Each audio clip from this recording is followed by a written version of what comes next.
Em nome do Pai, e do Filho, e do Espírito Santo. Amém. Naquele tempo, disse o Senhor: Ai de vós, porque construís os túmulos dos profetas. No entanto, foram vossos pais que os mataram. Com isso, vós sois testemunhas e provais as obras de vossos pais, pois eles mataram os profetas e vós construís os túmulos. Por isso que a sabedoria de Deus afirmou: Eu lhes enviarei profetas e apóstolos, e eles matarão e perseguirão alguns deles, a fim de que se peçam contas a esta geração do sangue de todos os profetas, derramado desde a criação do mundo, desde o sangue de Abel até o sangue de Zacarias, que foi morto entre o altar e o santuário. Sim, eu vos digo, serão pedidos contas disso a esta geração.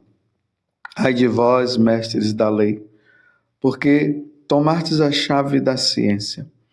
Vós mesmos não entrastes e ainda impedistes os que queriam entrar.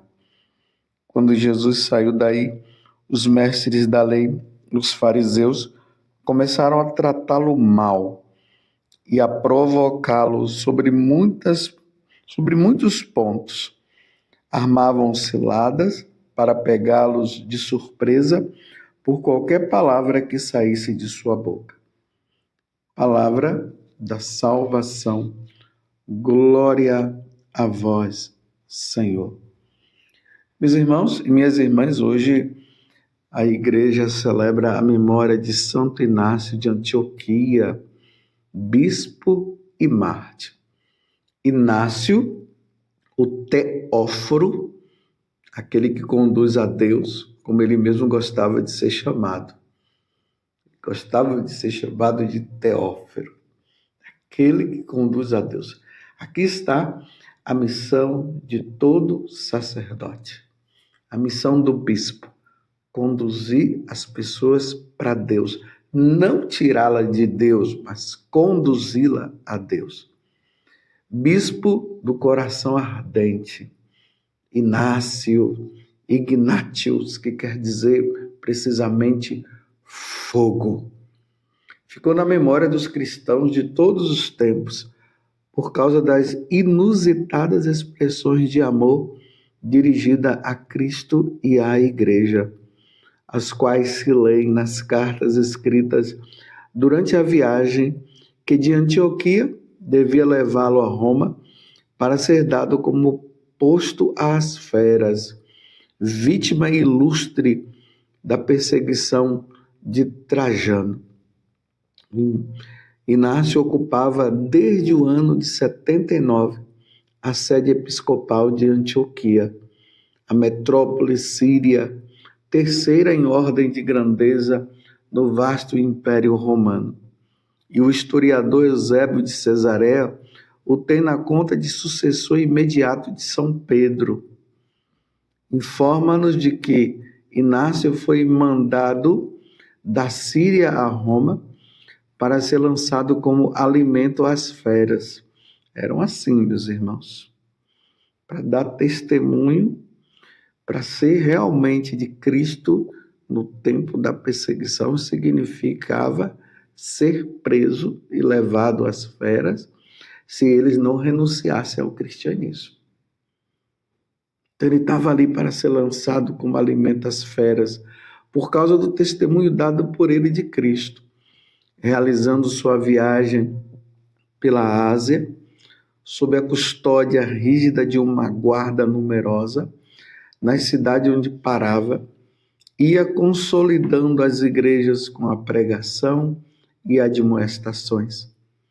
De Esmirna, onde era bispo, seu jovem amigo Policarpo escreveu às igrejas de Éfeso, Magnésia e Trale, confiando as cartas aos respectivos bispos Onésimo, Dama, Políbio, que haviam ocorrido o fim de o encontrar para uma última saudação.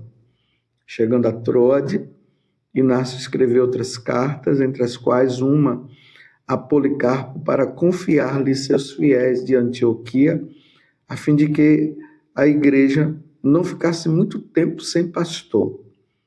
Onde está o bispo, dizia Santo Inácio, aí esteja a comunidade.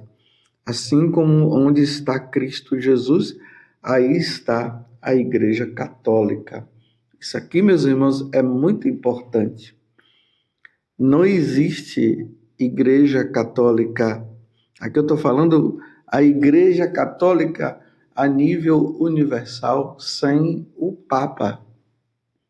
Não existe.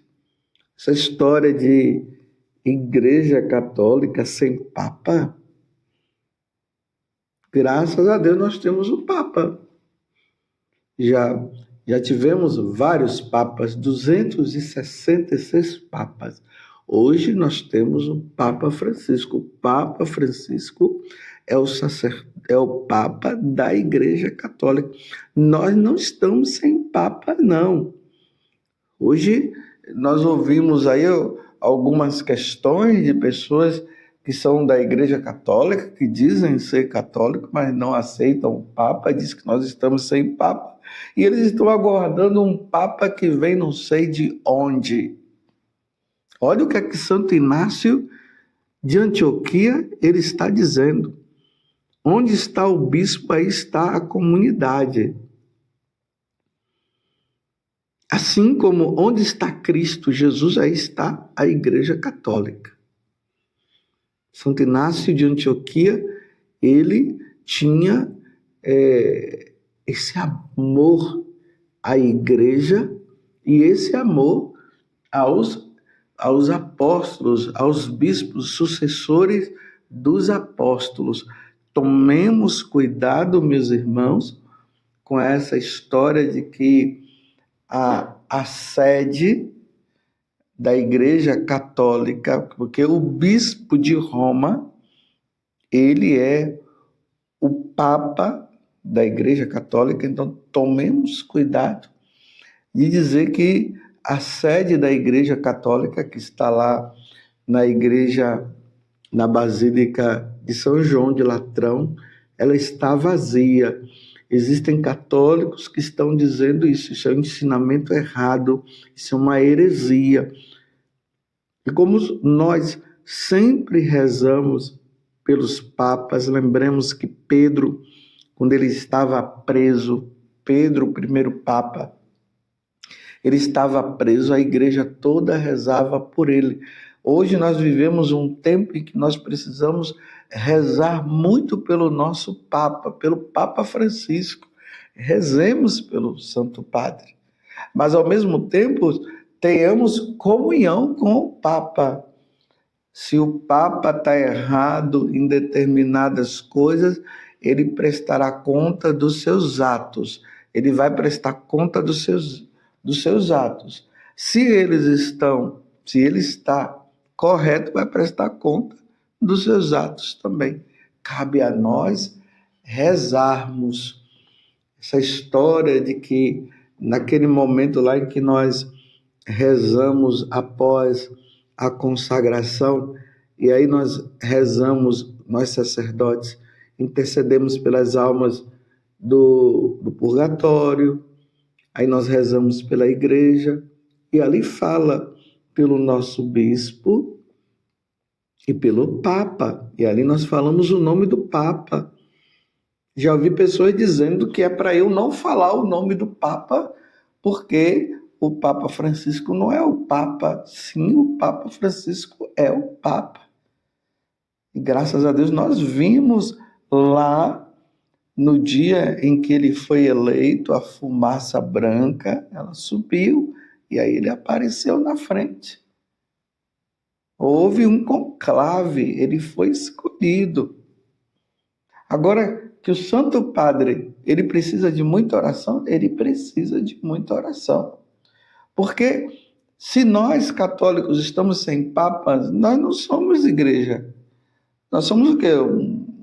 Um grupo aí? Somos protestantes? Somos o quê? Não, nós temos um papa. de Santo Inácio de Antioquia, eu repito, ele está dizendo, aqui onde está o bispo, aí está a comunidade. Então, lá em Roma está a comunidade italiana, né? Lá em Roma, a comunidade, e tem o Papa, que é o Papa Francisco.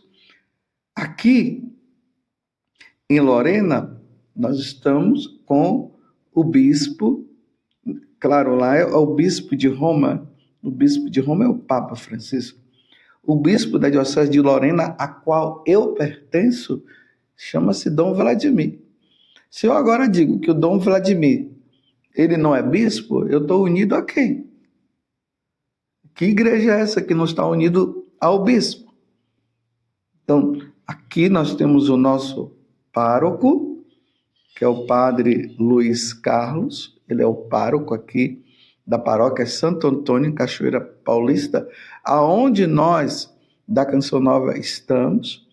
Aí o pároco está unido, nós estamos unidos ao padre Luiz Carlos, o pároco, que está unido ao bispo, e o bispo está unido ao Papa Francisco. A igreja, ela é hierárquica. A igreja católica, ela só fica vacante ali naquele intervalo aonde um papa morre, e aí o conclave, os cardeais vão para escolher o novo bispo de Roma, porque o papa é o bispo de Roma, então ele morrendo, então a igreja de Roma fica vacante, fica sem o bispo, e a igreja católica fica sem o papa. Então é convocado imediatamente um conclave, porque nós não podemos ficar sem o papa, e ali é escolhido esse papa, aquele que vai ficar lá. Agora, na história da igreja, nós tivemos papas santos, sim, tivemos. Mas também nós tivemos papas que não foram tão santos assim. Por isso nós precisamos rezar. É bom porque cada um vai prestar conta dos seus atos. Mas unindo hoje a Santo Inácio de Antioquia, peçamos a ele, né, que interceda pela igreja, porque realmente nós estamos vivendo tempos de muita confusão, cada um falando uma coisa. Precisamos estar unidos àqueles que estão unidos aos sucessores dos apóstolos e ao sucessor de Pedro. Agora, cabe às autoridades eclesiásticas, os cardeais e tudo, eles devem chegar lá e, olha, Santo Padre, isso aqui não poderia ter falado isso aqui não é bom falar e tal, e assim nós vamos caminhando, porque onde está o bispo, aí está a comunidade, assim como onde está Cristo Jesus, aí está a Igreja Católica. E esta última expressão destinada a passar para a história parece ter sido cunhada por ele juntamente com a palavra cristianismo. A viagem depois da travessia de Durazzo, Brisdízia, prosseguiu pela Via Ápia até Roma, aqui Santo Inácio de Antioquia, onde terminou seus dias no anfiteatro devorado pelas feras, apesar de a comunidade cristã ter se empenhado em poupar-lhe a pena capital, mas ele desejava ardentemente o martírio. Olha só o que ele dizia: deixa-me ser alimento das feras, pelas quais me será dado desfrutar Deus. Eu sou o trigo de Deus, dizia Santo Inácio. É preciso que ele seja triturado pelos dentes das feras, a fim de ser considerado o puro pão de Cristo. Para não ser incômodo a ninguém, almejava encontrar sepultura no ventre de alguma fera esfameada. É provável que os fiéis tenham conseguido subtrair o resto de seu corpo martirizado até o extremo ultraje, pois desde a antiguidade os cristãos de Antioquia veneravam seu sepulcro situado às portas da cidade e celebram sua memória em 17 de outubro, dia adotado no novo calendário em lugar de 1º de fevereiro. Santo Inácio de Antioquia, ele rogue por nós, para que nós sejamos fiéis à igreja. E no evangelho de hoje, Lucas 11, 47 a 54, Jesus continua sendo veemente ali, firme com os fariseus, com as autoridades religiosas que mataram até os profetas no passado, que os profetas foram mortos, e agora Jesus está chamando a atenção deles e dizendo, olha, vocês são daqueles que convertem uma pessoa e depois não deixa a pessoa entrar no céu. Ai de vós, mestres da lei, porque tornastes a chave da ciência, tomastes, a chave da ciência. Vós mesmo não entrastes e ainda impedistes os que queriam entrar. Estão vendo como nós precisamos rezar muito pelas autoridades da igreja? Porque realmente, quantas vezes falamos coisas que não deveríamos falar, que causa divisão, que causa problema. Rezem pelo seu bispo, rezem pelo seu pároco e rezemos todos pelo nosso Papa Francisco, pedindo a Deus a graça, que ele tenha muita sabedoria para conduzir a igreja de nosso Senhor Jesus Cristo. Mas que eu prestarei conta dos meus atos. Você também vai prestar conta dos seus erros, dos seus atos. O bispo vai prestar contas dos seus atos. O seu pároco vai prestar conta dos atos dele.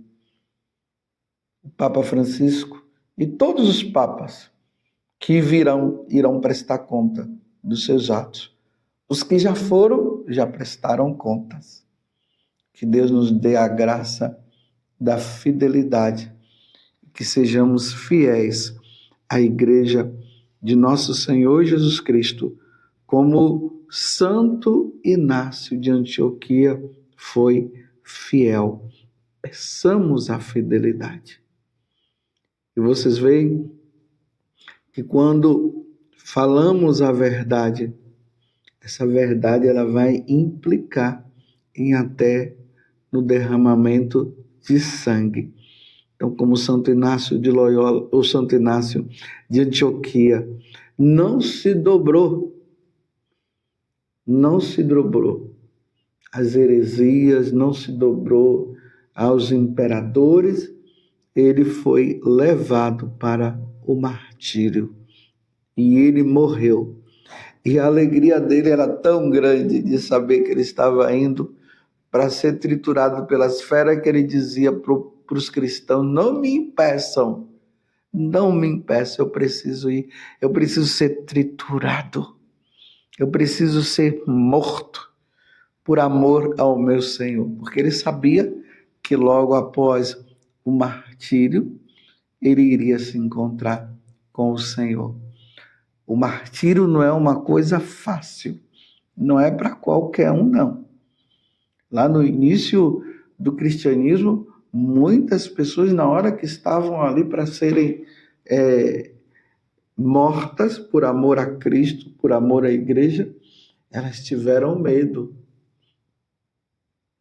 E aí elas renunciaram. Mas tiveram os outros, crianças, adolescentes, jovens, adultos, pais, mães, casais, padres, tudo, bispos que se entregaram por amor a nosso Senhor Jesus Cristo.